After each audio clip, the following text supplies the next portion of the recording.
कृष्ण का वेणु निनाद हुआ। भगवान श्री कृष्ण ने उस वेणु में क्लीम बीज मंत्र का उच्चारण किया और उस मंत्र से जो अधिकार संपन्न गोपियां हैं उन गोपियों को आज आह्वान किया है। वैसे तो भगवान जब जब बांसुरी बजाते हैं, वेणु बजाते हैं, तब तब सारा जगत मोहित होता है, कृष्ण के पीछे दौड़ पड़ता है। लेकिन आज भगवान ने जो बांसुरी बजाई है ना, उसका अधिकार सबको नहीं मिला। उस बांसुरी को, धुन को सबने नहीं सुना। जो अधिकार संपन्न गोपियां थी, उन्होंने, केवल गोपियों ने ही कृष्ण के वेणु निनाद को श्रवण किया। आज श्री कृष्ण की कृपा हुई उन गोपियों के ऊपर। गोपियां जिस हाल में थी, कृष्ण से मिलने के लिए दौड़ पड़ी।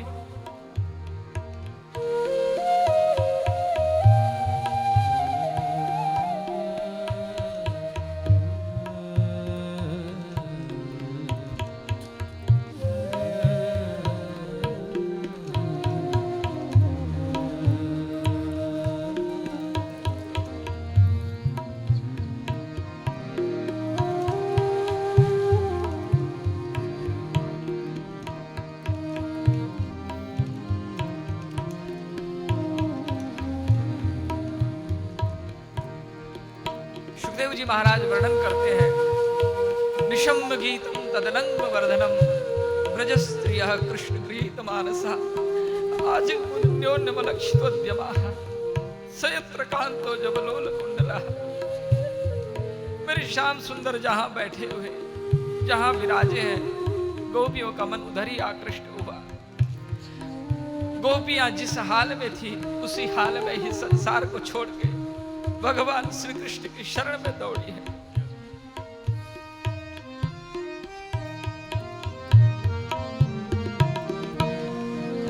कोई गोपी गौशाला में गोदोहन कर रही थी कि इतने में कृष्ण की वेणु को सुनाई दिया। गोपियों का मन थिर न रहा, पात्र को वही त्याग करके दुहंतो भी अयुः काशिद भगवान कृष्ण की ओर दौड़ पड़ी। पयोधि सत्यम संयाव मनुद्वास्या पराययोः।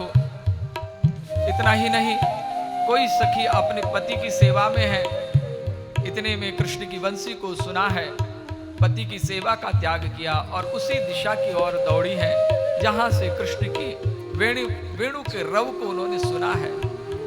एक सखी अपने नेत्रों में अंजन लगा रही थी, पति को प्रसन्न करने के लिए अपना श्रृंगार कर रही थी। इतने में भगवान कृष्ण की वंशी को सुना है। एक नेत्र में काजल लगा है, दूसरे नेत्र में लगाना भूल गई और उसी समय गोपी उसी दिशा की ओर दौड़ पड़ी जहां से वेणु का रव सुनाई दिया है। लिम्पन्त्यः प्रमृजन्त्योन्या अंजन्त्यः काश्यलोचने व्यत्यस्तवस्त्राभरणाः काश्चित् कृष्णान्तिकम्ययो। किसी किसी गोपी के पति ने गोपी को रोकना चाहा, क्योंकि गोपी का मन तो कृष्ण की ओर जा चुका है, कृष्ण में ही मन लय हो चुका है, अब कैसे वो रुक सकती है। पति ने उस गोपी को कोठरी में बंद कर दिया। गोपी का हृदय विदीर्ण हो गया। आज मानो गोपी के प्राण रहेंगे नहीं। भगवान का ध्यान किया, श्याम सुंदर का ध्यान करते हुए गोपी ने अपने प्राणों को अवरुद्ध कर दिया और वहीं पर ही अपने प्राणों का त्याग करते हुए उस गोपी के प्राण वहां पहुंचे जहां श्री कृष्ण विराजमान है। पितावार्यमाणा पतिभिः पितृभिर्भ्रातृबन्धुभिः गोविन्दापहृतात्मानो न निवर्तन्त मोहिताः अन्तर्गृह्यगता काश्चित् गोप्यो लब्धविनिर्गमाः कृष्णं तद्भावनायुक्ता दध्युर्मीलितलोचना।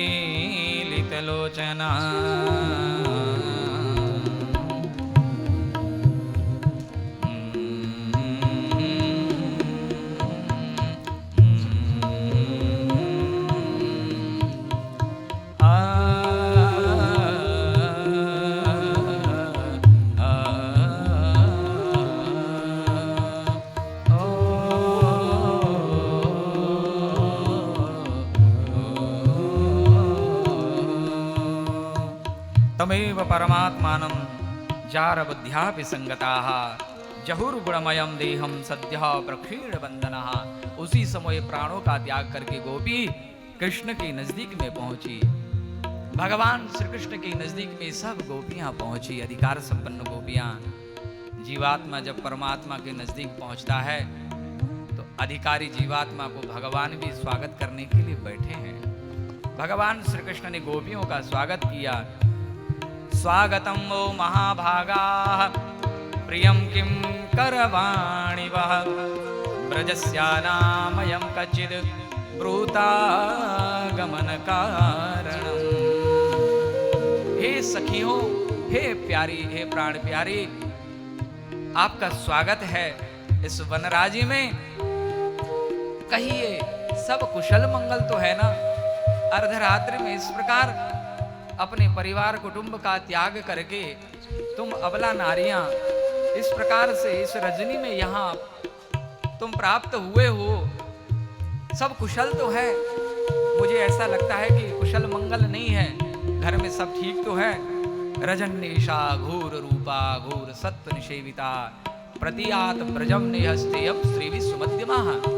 देखो तो सही, ये अर्धरात्रि और तुम कहाँ तो अबला स्त्री, अबला नारियों को इस प्रकार से वन में भटकना तो अच्छी बात नहीं है।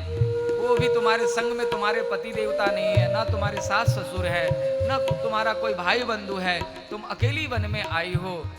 ये स्त्री के लिए तो उचित नहीं है। लौट जाओ, तुम घर लौट जाओ। दूसरा देखो, इस वन जंगल में हिंसक पशु भी रहते हैं, तुम्हारे लिए घातक हो सकते हैं। मातरः पितरः पुत्रा भ्रातरः पतयश्च वा विचिन्वन्ति अपश्यन्तो मा कृड्वं बन्धुसाध्वसं तदयातमाचिरं गोष्ठं शुश्रूषध्वं पतिं सतिः क्रन्दन्ति वत्सा बालाश्च तान् पाययत दुह्यत। अच्छा, लगता है कि तुम इस शरतकालीन चंद्रमा की छटा का दीदार करने आई हो। आज शरद ऋतु की रात्रि है ना, हो सकता है कि तुम इस पूर्ण चंद्रमा का दर्शन करने आई हो। अब तो तुम्हें दर्शन भी हो गया होगा। जाओ, अब तुम लौट जाओ। दर्शन हो गया हो तो तुम अपने घर को लौट जाओ। अथवा मदविस्नेहात् भवत्यो यंत्रिताशयाः आगता युपपन्नं वः प्रियन्ते मय्यन्तवः। कृष्ण का ऐसा कहना था। गोपियों के हृदय में कृष्ण के वचन बड़े ही नुकीले की तरह, बड़े तीर की तरह चुभने लगे। गोपियों को अच्छा न लगा।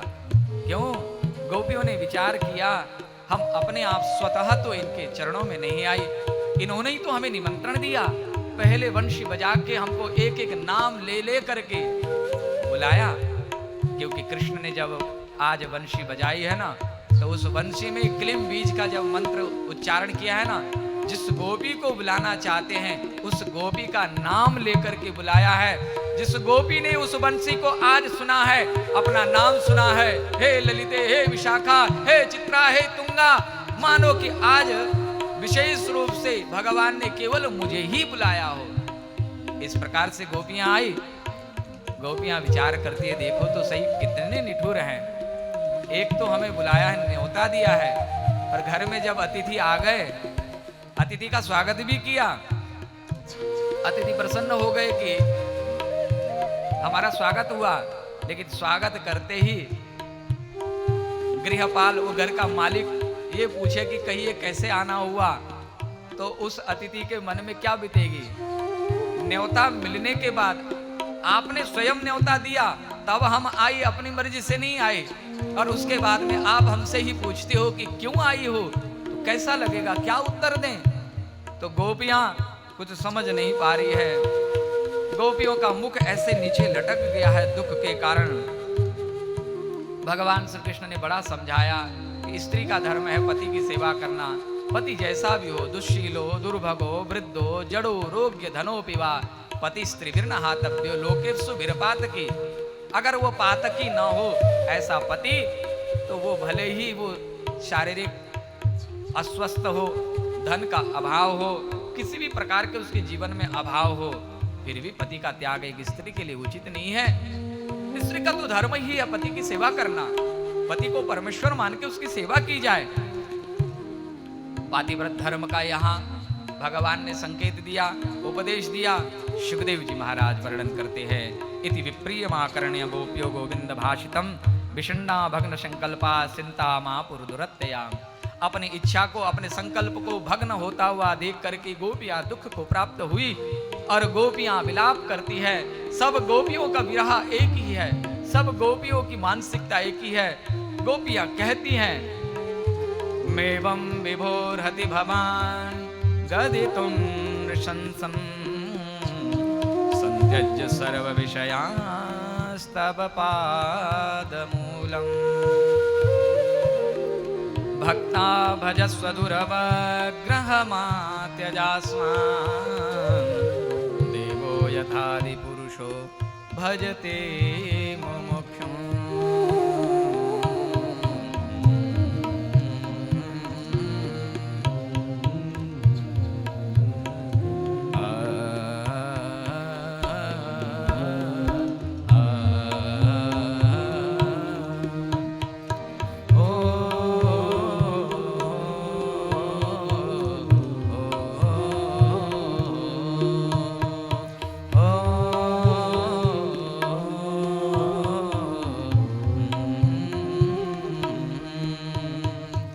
प्रभु आपकी शरण में हम आए, शरणागत हैं। आपका तो विरध है कि जो आपकी शरण में आता है उसका आप त्याग नहीं करते हो। असरन शरण विरदु संभारी, असरन शरण विरदु संभारी, असरन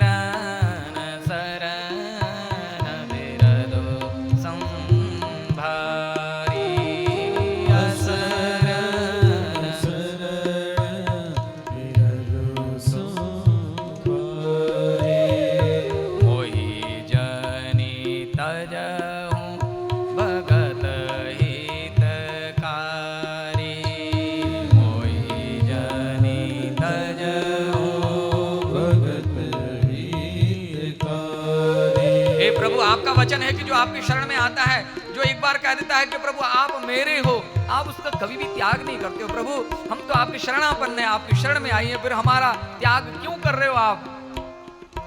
मोरे तुम प्रभु गुरु पितु माता, मोरे तुम प्रभु गुरु पितु माता। अभी अभी आपने कहा कि अपने पति की सेवा करो, सास ससुर की सेवा करो, अपने बंधु बांधव की सेवा करो। प्रभु हमने तो आपको ही अपना पति समझा है, आपको ही अपना बंधु बांधव समझा है, हमने तो आपको ही अपना माँ बाप समझा है। प्रभु अब आप हमें मिल गए हो तो हम अब आपको त्याग करके कहाँ जाएं प्रभु? हमारे लिए तो आप ही सर्वस्व हो प्रभु। मोरे तुम प्रभु गुरु पितु माता, मोरे तुम प्रभु गुरु पितु माता। जाऊं कहाँ तजी पद जल जाता, जाऊं कहाँ तजी पद जल जाता। गले से लगा लो ना तुम्हारे सिवा कोई न मेरा, मुझे अपना बना लो श्याम, तुम्हारे सिवा कोई न मेरा, मुझे अपना बना लो श्याम। गले से लगा लो ना कन्हैया मुझको, गले से लगा लो ना, तुम्हारे सिवा कोई न मेरा, मुझे अपना बना लो श्याम, तुम्हारे सिवा कोई अपना बना लो श्याम। भगवान ने कहा कि तुम चाहती क्या हो, बताओ तो सही, किस लिए आई हो। गोपियां थोड़ी प्रसन्न हुई, चलो अब हमारे मन की शायद करेंगे ये। गोपियों ने कहा हम तो केवल एक ही चीज चाहती है प्रभु, आपसे एक ही याचना है। सिंचांगनस्त्वदधरामृतपूरकेण आसावलोककलगेतजरिच्छयाग्निं। प्रभु हम तो आपका अधरामृत का पान करना चाहते हैं प्रभु, हमें आपका उच्छिष्ट चाहिए, आपका अधरामृत चाहिए। भगवान ने कहा अगर मैं ना दूं तो, अधरामृत का अर्थ जो इस धरा पर ना हो वो अमृत, इस धरा पर वो अमृत नहीं है, वो अमृत तो वैकुंठ में ही है, वो तो श्याम सुंदर के पास ही है। अर्थात गोपियां चाहती हैं कि कृष्ण सदैव उनके साथ में रहे, कृष्ण का आलिंगन मिलता रहे, कृष्ण के अधर सुधा का पान मिलता रहे, कृष्ण का दीदार मिलता रहे, कृष्ण सदैव गोपियों के साथ में रमण करे। गोपियां यही तो चाहती है। जीवात्मा जब तक यह ना चाहे परमात्मा से कि प्रभु मैं सदैव आपको ही चाहता हूं, आपके अतिरिक्त कुछ भी नहीं चाहता हूं, तब तक परमात्मा हमें ये रस कैसे प्रदान करे, ये अधिकार कैसे देवे। गोपियों ने चाहा श्री कृष्ण को। भगवान श्री कृष्ण ने जब गोपियों के मुख से सुना कि वे तो मुझे ही चाहती है, भगवान ने कहा सखियो अगर तुम्हारी इच्छा पूरी ना करूं तो। गोपियों ने कहा नोचित वयम विरहजाग्नियुक्त देहा।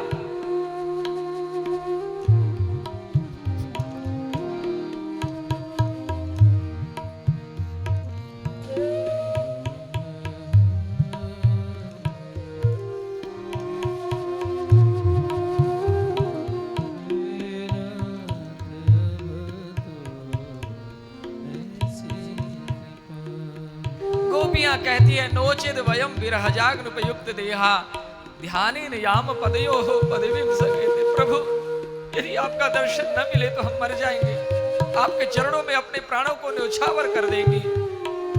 भगवान कृष्ण ने गोपियों के मुख से जब ये सुना कि गोपियां मरने के लिए तैयार हो गई है, भगवान कृष्ण भी गोपियों के साथ में नर्म परिहास करते हैं, मजाक करते हैं। भगवान कहते हैं कि मर जाओ।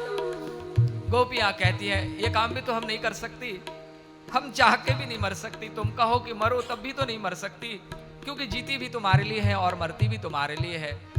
वो प्रेम ही क्या कि जिससे प्रेम करो उसके लिए मर जाओ या उसको मार दो, प्रेम का तो ये स्वरूप नहीं है। तत्सुखे सुखित्वम प्रेम लक्षणम, जिससे प्रेम किया जाता है उसको सुख प्रदान किया जाता है। प्रभु अगर हम मर भी गई तो तुम हमारे बिना कैसे रहोगे, क्योंकि हम जानती है तुम हमारे बिना रह नहीं पाओगे।